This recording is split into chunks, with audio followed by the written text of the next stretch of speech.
What's something that is gripping in the song or something that's hooky or could have some kind of viral potential? Because, if you have a song that's released and you have a clip that goes viral on TikTok, you become a overnight sensation. In my music business tip, I'm going to talk about how to distribute music as an artist. What inspired this is that we have these influencers, celebrities who just take over social media, get millions of followers, and then because that's how they've been distributing music just on social media, will go and be like, how do we distribute music on normal platforms? Now, that's not the case for everyone. Sometimes we're just getting started in the music business. Either way, I'm going to hit it all tonight and we're going to go through this. So, for DIY music distribution, so meaning you don't have to get signed by a record label, you don't have to get signed by a big music distributor, let's say In Grooves or Orchard, right? These are some companies where you have to specifically be accepted by them. The ones where you can just go sign up and distribute right away would be some of my favorites: DistroKid, TuneCore, CD Baby. I've personally used CD Baby and DistroKid. I've also used some other distributors, and I have a chip on my shoulder. Okay. So I'm not going to get into it. I'm not going to name names. Maybe I should. But what I will say is that I'm a big fan of CD Baby. I've heard great things about TuneCore, and DistroKid is probably my favorite. They at one point sent me like one of those affiliate links or whatever, which I just never use. But I'm going to find it so I can put it in the description below in case you guys want to use it and so you can get a little bit of a discount. In any case, let's go through it. Here's the stuff you need to know. Okay. Number one, know your artist name. Okay. If this is the first time you are actually distributing online, have a decision about your artist name, the spelling. Do you have hyphens? Do you capitalize? Like, know your thing. Okay. Because you have to put it. Number two, if you have a record label that you are signed to, or if you're starting your own music business, which I love to tell you guys to do, start your own music business, become your own record label. Even if you haven't set up something like a limited liability company to formalize the company, you can still use what's called a DBA, right? So doing business as, so if it's John Smith doing business as Slow Blue Records, I don't know, down tempo music. So you could be the record label, and that's what you put. Okay, so artist name, record label. If you don't have a record label, then you just put your name. Okay, that's fine. You want to obviously know the name of the song for the release. Okay, choose the date of the release, and then here's the thing: when it comes to how much time to give, try to give 4 to 6 weeks for the release, because not only are you done, okay, you upload it. The music distributor is connected to all the DSPs, which are digital service providers, okay? Spotify, Apple Music, Deezer. So they're going to send the song to all these platforms because we're not allowed to do it ourselves, okay? It's the music laws, right?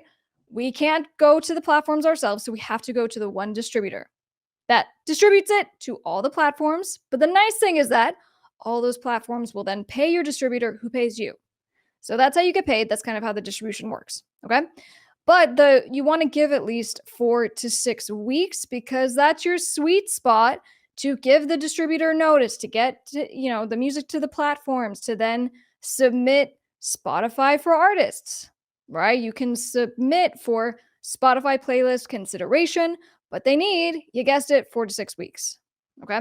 You're also going to have that time to get your marketing plan together, right? To start pre-promoting, to do a pre-save link, all stuff that we'll talk about.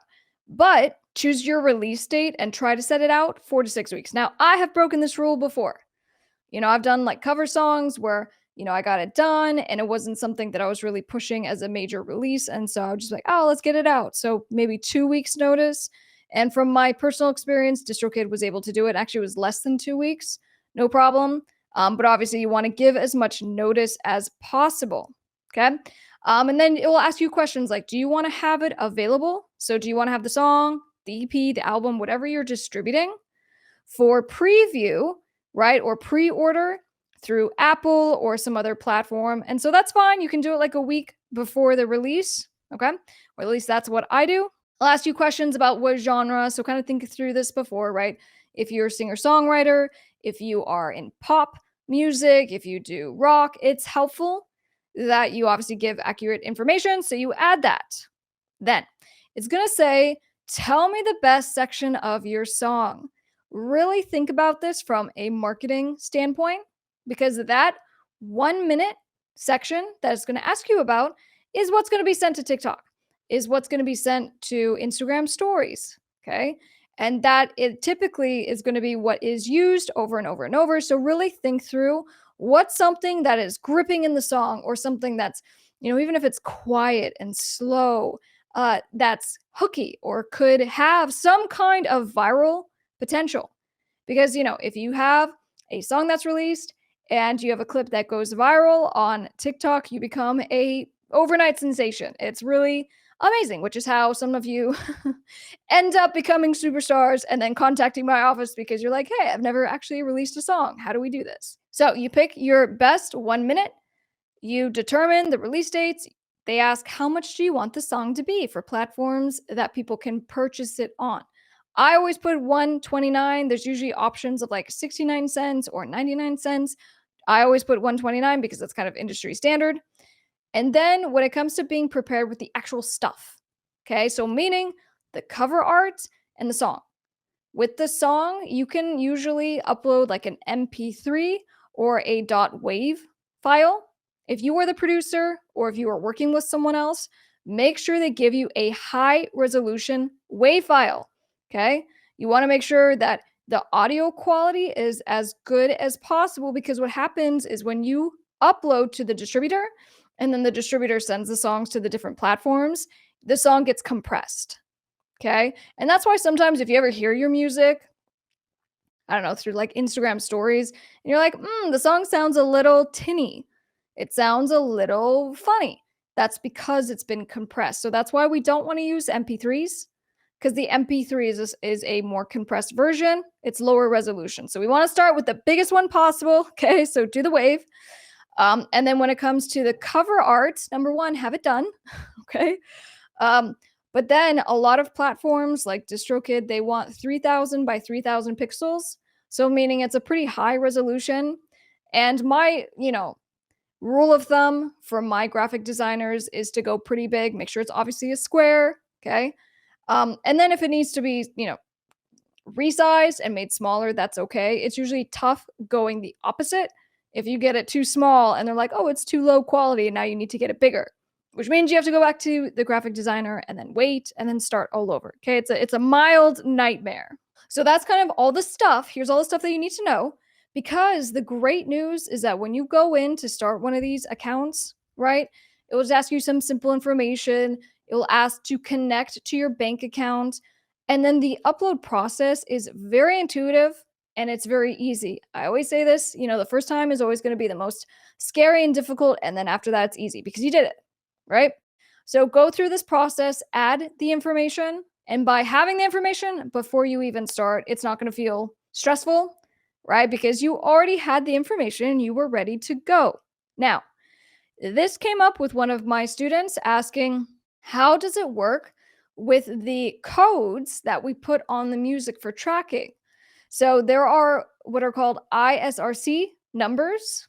Okay, so these are like the international barcodes that we put digitally on the music to track it. So we know where your money is, right? How much did your music make? Where to pay it to? We do it with that virtual barcode, which the distributor adds for you when you upload the music. So that's a really nice function of the distributor. You don't have to go buy it separately, okay? The one that the distributor assigns to you for free as part of the release is the number that's going to carry with the song forever. Okay. Now, here's the little hack. If you decide you hate the distributor and you've had a bad experience, which I've had, and you want to go to a new distributor, then you just need to use the ISRC when you upload the song again, because it will say, hey, do you have one? If the answer is no, they'll generate one and give it to you. If you already have it, though, because you distributed this song, it got a bunch of plays, you don't want to lose that. So you can retain all the plays on your music, okay, if you use the same ISRC when you upload it to the new distributor. So for me, one of my best practices and that I share with my students and my clients, make sure you have some kind of Word document or an Excel sheet, something that you can track the information for your music. So for me, I'll have like a line in my document, it'll be the name of the song, and then I will have the ISRC, okay? And then I will have, some other information, maybe like the UPC. There's some other stuff you will see. But just kind of document some of the little things, who owns what, and that way it's just there. So as you go along in your career and you release more music, you don't have to remember this stuff. It's just there in that one sheet. So you're really going to be thankful to yourself for doing that. If you don't, not the end of the world. We usually can find it, but that's something that will definitely help you stay organized. So when it comes to how to distribute music as an artist, the good news is that it's a pretty simple process. And the last thing I'll kind of touch on is that most of these distributors are the same. Okay. They will either take a nominal fee upfront. And so they'll be like, $20 to, distribute the song, or will take a small percentage of any earnings. And so if you're kind of a newer artist, you don't have a ton of streams or anticipated sales of the music, then, maybe do the percentage deal if that's an option. Okay. So they'll usually take maybe 20% off the top. If you're not making a ton of money, not a big deal either way, right? But if you are making some good revenue, you definitely want to try and negotiate down the percentage. And as an extra pro tip, know that you can negotiate your percentage. Okay. So if you sign up with someone and they go, we're going to start you at 20%, right? So we're taking 20, you take 80. After, a year or two, once the contract comes up for renewal, you contact them, send them a little email, and you say, hey, had a great time, with your company. I would like to stay. I would like a better percentage though. And 99% of the time, they will give you that better percentage to keep you on their platform. Okay. If you guys have any additional questions about this, please drop it down in the comments down below. I hope you got a ton of value out of this, so be sure to give me a like.